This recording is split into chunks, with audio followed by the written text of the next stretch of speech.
শিল্প শহর হলদিয়ার এই যে ছবিটা গত কয়েকদিন ধরেই কিন্তু রয়েছে।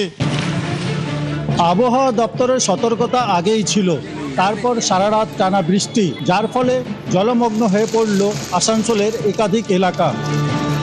সব জায়গা हम लोग जाएंगे और एक-एक लोगों को लेके आएंगे। পেছন দিকে ডুলুং নদী রয়েছে। এই ডুলুং নদীর যে ভয়াবহ রূপ, জলস্তর সকাল থেকে আরো বাড়ছে। আমাদের স্টিল হসপিটালে যোগাযোগ বিচ্ছিন্ন। জল যন্ত্রণার থেকে মুক্তি চাইছেন হলদিয়ার মানুষজন, চাইছেন নিকাশি ব্যবস্থার উন্নতি। যাদের বাড়ির মধ্যে এক ছাতি জল, তারা কেউ নেই, এখানে বাড়িতে নেই, সব গিয়ে ত্রাণ শিবিরে গিয়ে আছে। এই পুরো চত্বরে মানে হলদিয়া এবং আপনাদের এই আশেপাশে যাতে জল যন্ত্রণা, নরক যন্ত্রণা থেকে মুক্তি দিতে পারি, আমরা একটা কম্প্রিহেন্সিভ প্ল্যান, ড্রেনেজের নিকাশির ব্যবস্থা করব। গঙ্গেশ্বরী নদীর ওপর যে মানকানারি সেতু, সেই মানকানারি সেতু কিন্তু জলের তলায় চলে গিয়েছে। নদীর ব্রিজের উপরে মোটামুটি 6 ফুটের উপরে এখন জল যাচ্ছে এবং আরো জল বাড়বে এবং সম্পূর্ণ অসহায়ভাবে মানুষগুলো দিন যাপন করছে। এইভাবেই দেখতে পাচ্ছেন যে রাস্তার যে জল, সেই জলের মধ্যেই এতগুলো পরিবার তারা তাদের দিন যাপন করছেন। আমি দরজা খুলতে পারি না, জলের ঝোঁকের জন্য, সাপের জন্য অসুবিধা, খুব অসুবিধা, প্রচন্ড অসুবিধা।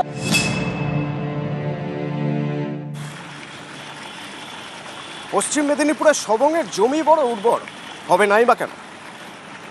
সবং এমন একটা জায়গায় অবস্থিত, এটা একরকম অববাহিকা। কপালেশ্বরী, কেলেঘাই, সুবর্ণরেখা, আবার এই তিনটে নদী ফি বছর বর্ষায় ভাসিয়ে দেয় সবংকে। সবংয়ের পরিস্থিতি দেখতে মুখ্যমন্ত্রী শুভেন্দু অধিকারী সরাসরি সবংয়ে পৌঁছে যাচ্ছেন। দুপুর 12টার খবর দিনভর সরাসরি আমার সঙ্গে ভেঙ্কটেশ্বর রয়েছেন সবং থেকে। সবংয়ের পরিস্থিতি প্রত্যেক বছরেই একই রকম হয়ে যায়, কারণ নদীগুলো ড্রেজিং হয়নি, কারণ সবং এমন একটা জায়গায় ভৌগোলিকভাবে যে সবংয়ে এই ভোগান্তিটা থেকেই যাচ্ছে। কিন্তু এখানে প্রশাসন যদি তৎপর হয় তাহলে সবংয়ের মানুষ স্বস্তি পাবেন, কিছুটা হলেও রিলিফ পাবেন। নদীগুলো ড্রেজিং হবে এবং সবংয়ের এই যে নিচু এলাকাগুলো, সেই নিচু এলাকাগুলো থেকে মানুষকে আগেই যদি সরিয়ে নিয়ে এসে রিলিফ সেন্টারে রাখা যায় তাহলে তাদের অবস্থা কিছুটা হলেও ভালো হবে। এইরকম একটা জায়গায় দাঁড়িয়ে ভেঙ্কটেশ্বর আজ মুখ্যমন্ত্রী শুভেন্দু অধিকারী সবংয়ে কোন কোন জায়গা তিনি দেখবেন, প্রশাসনিক কর্তাদের সঙ্গে তিনি কি বৈঠক করবেন, কি জানতে পারছি আমরা।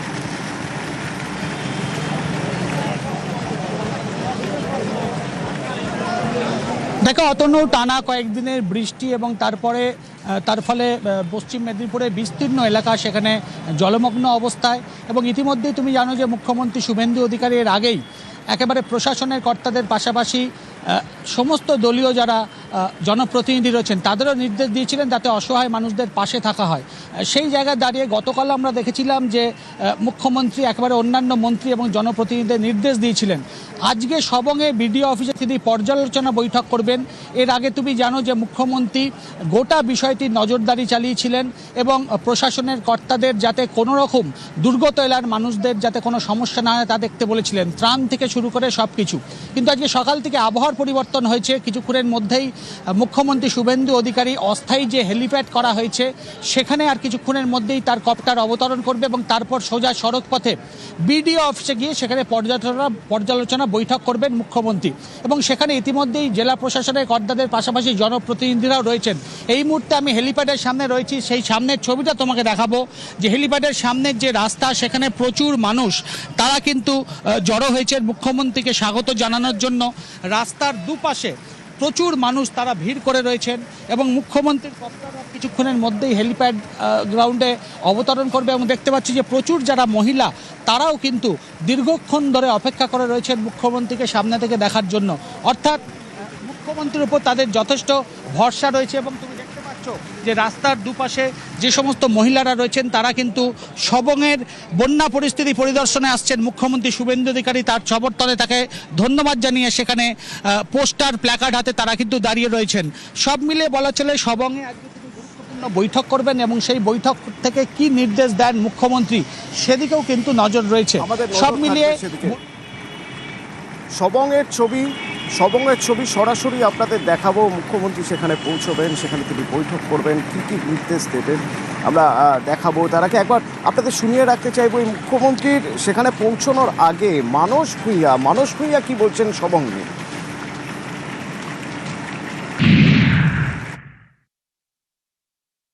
উনি আজকে আসছেন, এটা সবংবাসীর সৌভাগ্য। আমার মনে পড়ছে 86 সালে সবং যখন বন্যার গ্রাসে পড়েছিল তখন দেশের প্রধানমন্ত্রী রাজীব গান্ধী এসেছিলেন এবং তারপরে কয়েকদিন বাদে জ্যোতি বসু এসেছিলেন। পরবর্তী পর্যায়ে নদীর জল অনেক গড়িয়েছে, কোনো মুখ্যমন্ত্রী আসেননি বন্যা দেখতে। মুখ্যমন্ত্রী শুভেন্দু অধিকারী আজকে আসছেন, আমাদের সৌভাগ্য। মুখ্যমন্ত্রী সহৃদয় এবং এই জেলারই মানুষ বন্যা ঝড় জল তিনি বহু দেখেছেন, বহু কাজ করেছেন। এইবারে পূর্ব এবং পশ্চিম মেদিনীপুর খুব ক্ষতিগ্রস্ত হয়েছে। এই সবংয়ে যেমন কপালেশ্বরী, কেলেঘাই আর সুবর্ণরেখা, ঠিক তেমনই দ্বারকেশ্বর নদের পাশে আরামবাগ। হুগলির এই আরামবাগে শুধুমাত্র দ্বারকেশ্বর তা নয়, রয়েছে মুন্ডেশ্বরী, রয়েছে শিলাবতী। এই নদীগুলোর জলেও প্লাবিত হয় আরামবাগ। এবং আরামবাগের ক্ষেত্রে কি হয়, আরামবাগের ক্ষেত্রে একরকম শাঁখের করাত। এক তো বর্ষায় প্রচণ্ড এই বৃষ্টি যদি হয় তাহলে এই নদীগুলির জল ফুলে ফেঁপে উঠে, নদীগুলির ধুকুল ছাপিয়ে দেয়, আরামবাগের বিস্তীর্ণ অঞ্চল জলমগ্ন হয়ে পড়ে। এরপরে আবার যদি ঝাড়খণ্ডে বৃষ্টি হয় তাহলে ডিভিসি জল ছাড়লে তখন নতুন করে আবার প্লাবিত হয়ে যায় আরামবাগ। আরামবাগ এই মুহূর্তে আরামবাগের বিস্তীর্ণ এলাকা জলের তলায়। কিভাবে আছেন মানুষ, তাদের জন্য প্রশাসন কিভাবে এগিয়ে এসেছে, কিভাবে কাজ করছে তা দেখতে সরেজমিনে একেবারে আরামবাগেই পৌঁছবেন মুখ্যমন্ত্রী শুভেন্দু অধিকারী। সেখান থেকে আমার সঙ্গে সুস্মিতা রয়েছে। সুস্মিতা, নিঃসন্দেহে প্রশাসনিক বৈঠক এখানে হবে, মানে প্রশাসনিক আধিকারিকরাকে কিভাবে কাজ করছেন তাদের একটা নির্দেশ দেওয়া হবে, তাদের একটা গাইডলাইন দেওয়া হবে। সার্বিকভাবে এখনো পর্যন্ত মুখ্যমন্ত্রী পৌঁছানোর আগে আরামবাগের জল ছবিটা যদি আমি তোমার থেকে একটু জেনে নিতে চাই, কিভাবে মানুষ রয়েছেন, তাদের জন্য প্রশাসন কি করছে, রিলিফ সেন্টারে কিভাবে তাদের নিয়ে যাওয়া হয়েছে, কিভাবে দেখবেন?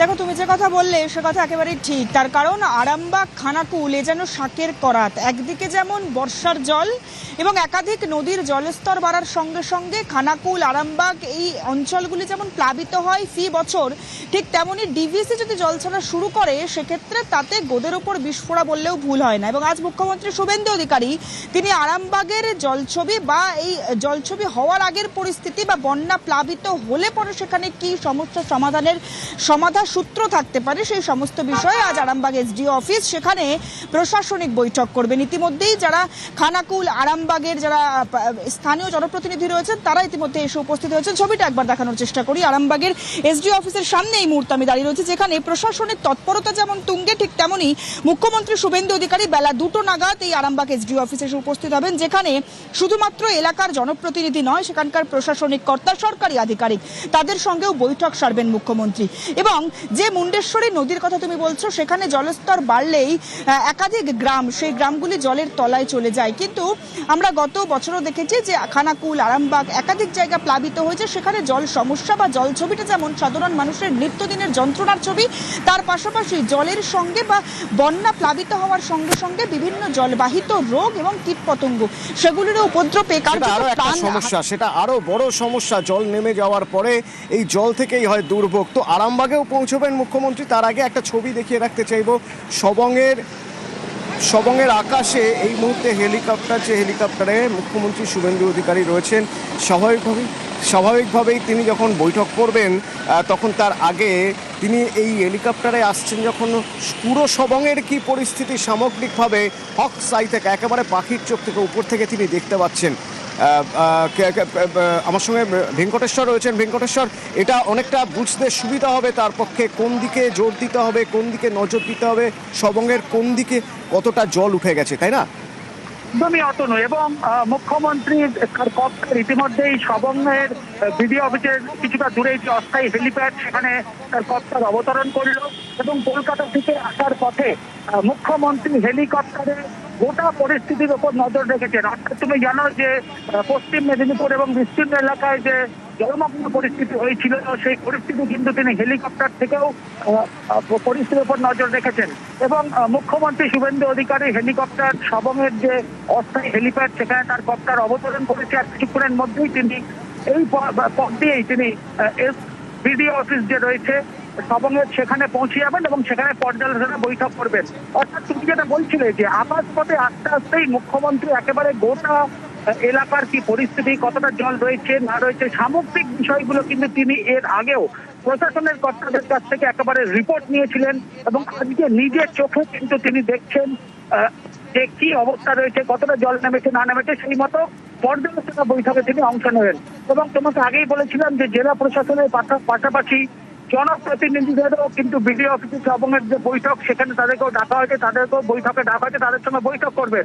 অর্থাৎ ত্রাণ নিয়ে যাতে কোনো সাধারণ মানুষের কোনো সমস্যা না হয়, দুর্গত এলাকায় যে সমস্ত এলাকায় এখনো পর্যন্ত জল রয়েছে সেই সমস্ত এলাকার অনেক মানুষকে কিন্তু তোমার সঙ্গে কথা বলতে গিয়ে বা তোমার কথা শুনতে গিয়েই মনে পড়ে গেল যে ত্রাণ নিয়ে কোনো সমস্যা না হয় সেদিকে তৎপর মুখ্যমন্ত্রী মন্ত্রিসভার বৈঠকে ইতিমধ্যেই বলেছেন যে মন্ত্রীরা তারা যেন শুধুমাত্র পরিদর্শনে না যান, ত্রাণ কিভাবে দেওয়া হচ্ছে, উদ্ধার কাজ কিভাবে হচ্ছে তা যেন একেবারে দাঁড়িয়ে থেকে পর্যবেক্ষণ করেন। এবং এ বিষয়ে কথা বলবো, আমার সঙ্গে সোমরাজ আছে।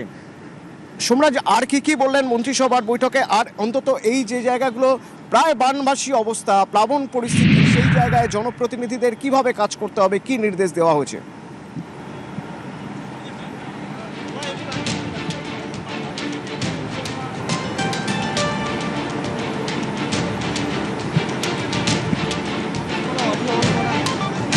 শুধুমাত্র জলমগ্ন এলাকা পরিদর্শন করলেই হবে না, যেন ত্রাণ আর উদ্ধার কাজে ঠিকমতো তদারকি করা হয়।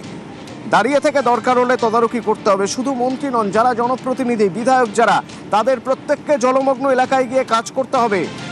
রাজ্যের একাধিক জেলায় যে প্লাবন পরিস্থিতি, সেই প্লাবন পরিস্থিতি মোকাবিলা করার জন্য একেবারে জলে নেমে কাজ করার নির্দেশ